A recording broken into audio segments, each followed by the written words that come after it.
नमस्कार, capital TV देख रहे हैं आप। मैं हूं आपके साथ पूजा। देश भर में आज 76वां राष्ट्रीय संविधान दिवस मनाया गया। आज के इस खास मौके पर संविधान सदन में एक भव्य कार्यक्रम भी आयोजित किया गया। इस कार्यक्रम की अध्यक्षता राष्ट्रपति ने की। राष्ट्रपति ने संविधान को 9 नई भाषाओं मलयालम, मराठी, नेपाली, पंजाबी, बोडो, कश्मीरी, तेलुगु, ओडिया और असमिया में जारी किया। अब अलग अलग भाषाओं में बोलने वाले लोग अपने संविधान को अपनी मातृभाषा में भी पढ़ सकेंगे।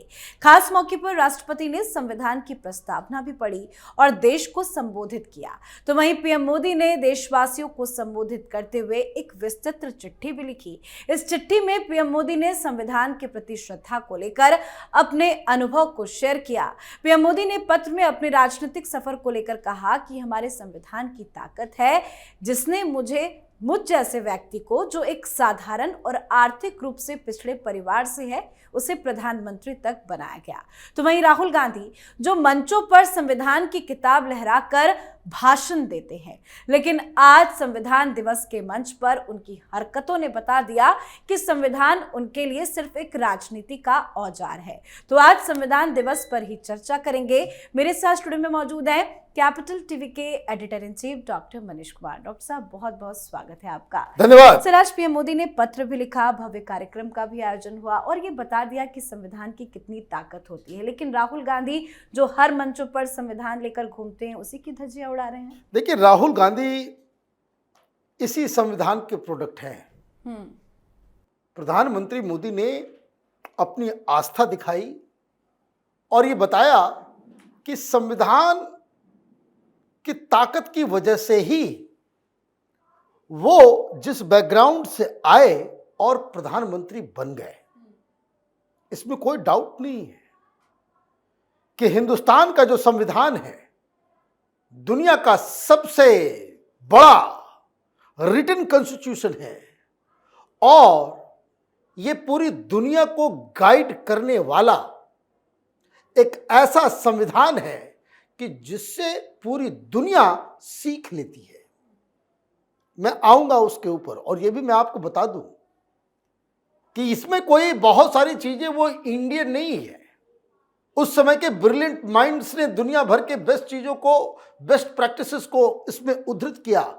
इस पे आऊंगा, लेकिन जो प्रधानमंत्री ने कहा कि संविधान की वजह से वो गरीबी से वहां तक पहुंचे, तो इस संविधान की वजह से भी ये लालू यादव जैसे लोगों का पारिवारिक पार्टी चल रही है, उद्धव ठाकरे जैसे लोगों की पारिवारिक पार्टी चल रही है, राहुल गांधी जैसे लीडर की पारिवारिक पार्टी चल रही है, वैसे डीएमके जैसे पारिवारिक पार्टी चल रही है। ये भी हमें सोचना होगा।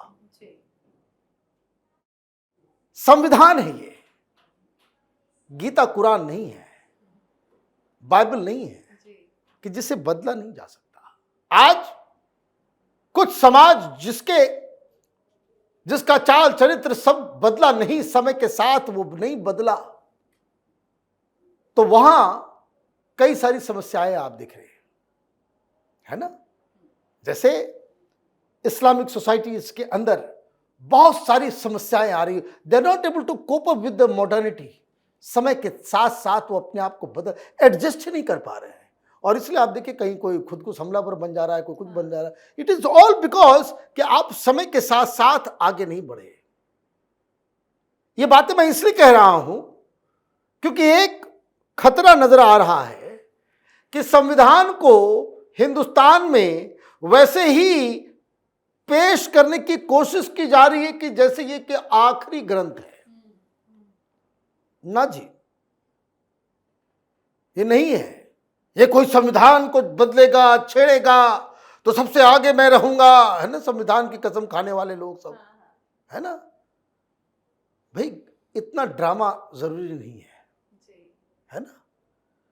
चीजें तभी अच्छी लगती हैं जो समय और अलग अलग जनरेशन के साथ साथ उस आइडियाज के अंदर भी बदलाव होता रहे। क्या है ये?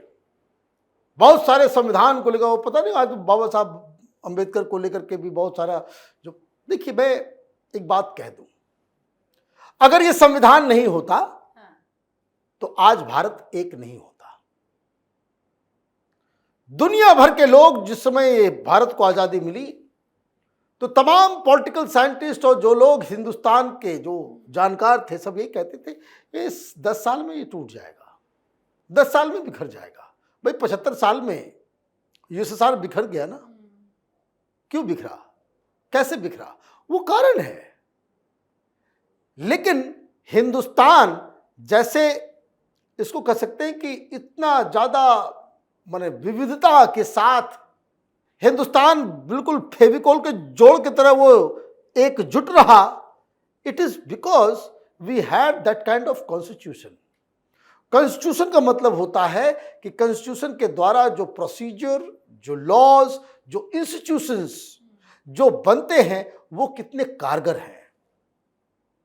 किसी एक आदमी का दिमाग नहीं इस संविधान के पीछे, किसी का हाथ में, किसी के दिमाग में ये फितूर ना रहे कि किसी एक आदमी ने लिख दिया। ये सब बेकार की बातें हैं। उस समय जो कॉन्स्टिट्यूएंट असेंबली, जिस संविधान सभा ने इस संविधान को बनाया, उसमें एक से एक पढ़े लिखे लोग, अभी तो बौने हैं पार्लियामेंट के अंदर, वो तो संविधान पढ़ भी नहीं पाएंगे, लिखना तो छोड़ दीजिए, पढ़ भी नहीं पाएंगे, समझना भी दूर, लिखना तो छोड़ ही दीजिए। टोटल 22 कमिटियां थी और जिसमें 8 बड़े ही इंपॉर्टेंट।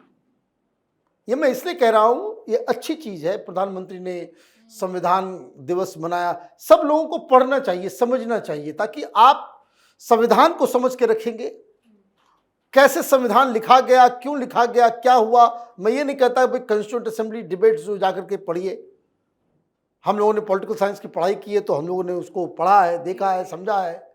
अभी भी बहुत सारी चीज़ों को हम लोग रेफर करने के लिए वहाँ जाते हैं।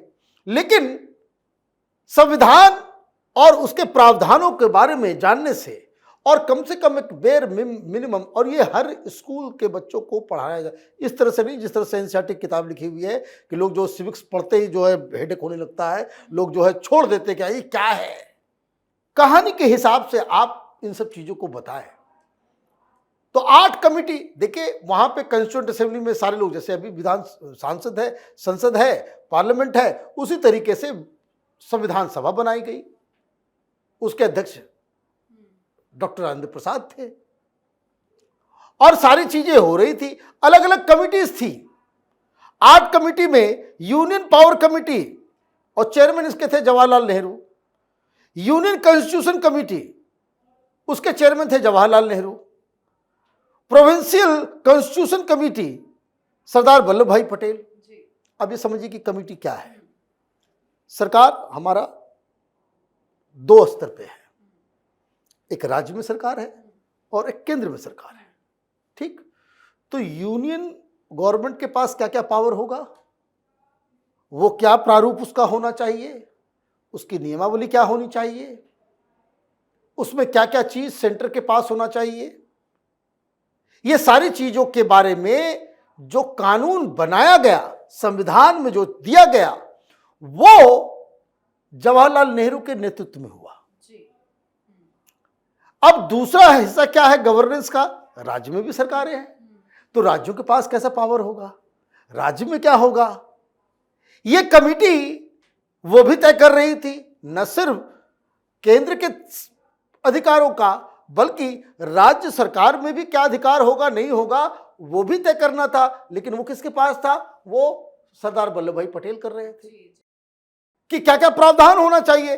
Fundamental rights, minority and tribal और एक्सक्लूसिव एरिया राइट्स के जो अधिकार है ना, चैप्टर 3 जो है अपना फंडामेंटल राइट्स का, क्या क्या अधिकार होना चाहिए, क्या क्या नहीं होना चाहिए, किसमें क्या है, ये तय कौन किया, ये वल्लभ भाई पटेल। और मैं आपको बता दूं, ये हर कमिटी में अलग अलग मेंबर्स होते थे, पढ़े लिखे मेंबर्स।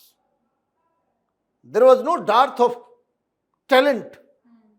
एक से एक पढ़े लिखे और वकील, बड़े बड़े विद्वान ये सब कमेटी में थे जो ये सब चीज करते थे। यही लोग वो कानून लिखते थे, यही लोग तैयार करते थे। इसके बाद जो है वो वहां पेश किया जाता था। फिर इसके ऊपर वोटिंग डिबेट होता था, डिबेट के बाद वोटिंग होती थी, वोटिंग होने के बाद आगे की प्रक्रिया होती थी। फिर एडवाइजरी कमेटी भी थी fundamental rights and minority rights के ऊपर।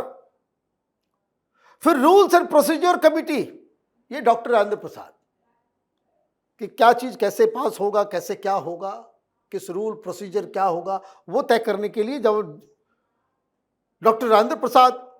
स्टीयरिंग कमेटी, कि कैसे इस बिल को लाया जाएगा, कैसे उसका वो सारी चीजों को, ये जो कॉन्स्टिट्यूएंट असेंबली जो चल रही है उसके सारी चीजों को, वो भी इस कमेटी के भी चेयरमैन डॉक्टर राजेंद्र प्रसाद थे। तो ये 7 कमेटी थी और 8वीं कमेटी थी, इसको कहते हैं ड्राफ्टिंग कमेटी, कि इन लोगों ने कानून बना दिया, सब कुछ कर दिया, क्या होना है क्या नहीं होना, ये सारी चीजें तय हो गई। तब ये जाता था ड्राफ्टिंग कमेटी के पास। ड्राफ्टिंग कमेटी में भी एक से एक लोग थे, 7-8 लोगों की ये कमेटी थी। और इस कमेटी का काम होता था कि किस लैंग्वेज में लिखा जाए, लीगल लैंग्वेज में जो चीजें तय हो गई हैं। तय कौन कर रहा है? कोई और कर रहा है।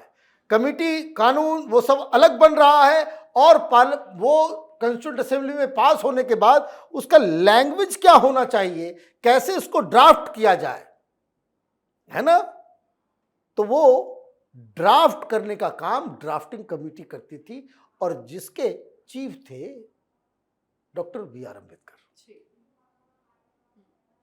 तो ये जो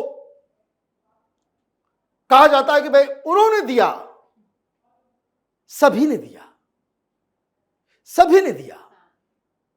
और ये जब तक आप समझेंगे नहीं, आप फिर उसी पॉलिटिकल जार्गन में फंस जाएंगे। और क्या दिया? ऐसा नहीं कि सब लोग बैठ करके जो है वो सारी चीजें जो है उसमें बिल्कुल नई नहीं थी। ये कभी मैं और डिस्कस करूंगा, लेकिन मैं आपको बता दूं मोटा मोटी व्हाट वी डिड। ऐसा नहीं कि बहुत इंडियन कॉन्सेप्ट के साथ जो भारतीय और सारा चीज है, तो प्रधानमंत्री मोदी जी ने कहा भाई गुलामी मानसिकता जो है वो कारण उसका ये भी है कि हमने दुनिया भर के संविधानों से जो जो जो चीज अच्छी लगी वो हमने ले लिया। हमारा कोई ओरिजिनल नहीं है। 80% हमारा संविधान जो है वो गवर्नमेंट ऑफ इंडिया एक्ट 1935 का वो प्रारूप है, उसी का एक्सटेंशन है। उसी में कुछ कुछ बदलाव किए गए, कुछ कुछ चीजें जो है बदली दी गई, लेकिन दैट वाज फॉर गुड। मैं एज ए क्रिटिसिज्म में नहीं कह रहा। जैसे पार्लियामेंट्री सिस्टम हो कि प्रेसिडेंशियल फॉर्म ऑफ गवर्नमेंट हो, है ना, बहुत जगह राष्ट्रपति होते हैं, यहां प्रधानमंत्री होते हैं।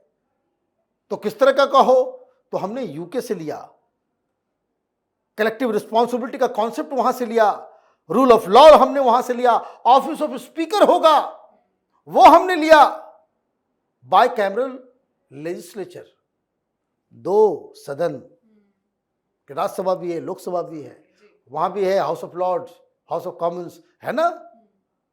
इसी तरीके से यूएसए से बहुत सारी चीजें हमने ली, फंडामेंटल राइट्स लिया हमने, इंडिपेंडेंट जुडिशरी का कॉन्सेप्ट वहां से लिया, फेडरलिज्म का बहुत सारी चीजें जो है हमने अमेरिका से ली, उसी तरीके से कनाडा से लिया, वहां से भी हम लोगों ने जो राज्य और केंद्र की सत्ता का जो वितरण हुआ, तो उसके बाद जो कुछ सब्जेक्ट बच जाता है जिसको रेसिडुअरी पावर कहते हैं, वो सेंटर के पास हो, स्टेट के पास हो, कई सारे राज्यों में स्टेट के पास होता है, जैसे अमेरिका में स्टेट के पास है, हिंदुस्तान में जो है वो क्या, वो केंद्र के पास। तो ये सारी चीजें, जैसे आयरलैंड है तो डायरेक्टिव प्रिंसिपल जो है हमने आयरलैंड से लिया, उसी तरीके से फ्रांस से हमने, फ्रांस में तो हमने पूरा का पूरा, आज जो राष्ट्रपति महोदया जो पढ़ रही थी, है ना, लिबर्टी, इक्वालिटी और फ्रेटर्निटी, ये पूरा कॉन्सेप्ट फ्रांस से आया है।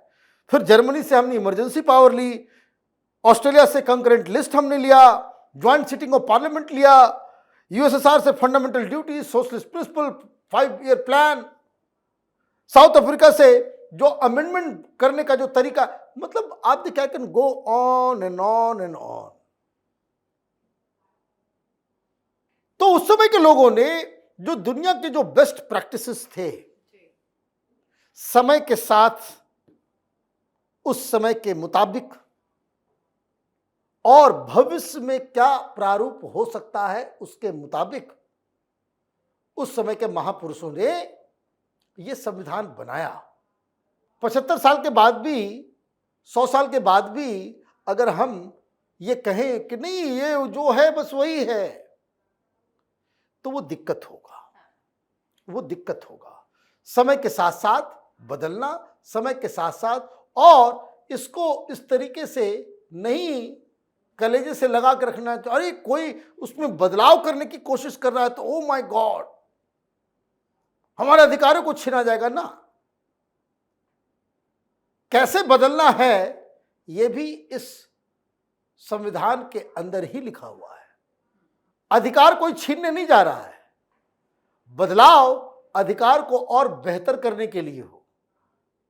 अब नई टेक्नोलॉजी आ गई है, नया जमाना आ गया है, लोगों के सोच बदल गए हैं, नया जनरेशन देखिए कुछ और ही हिसाब किताब से आगे बढ़ रहा है, उनकी सोच बिल्कुल अलग है, समाज, परिवार, देश, सब कुछ के बारे में अलग।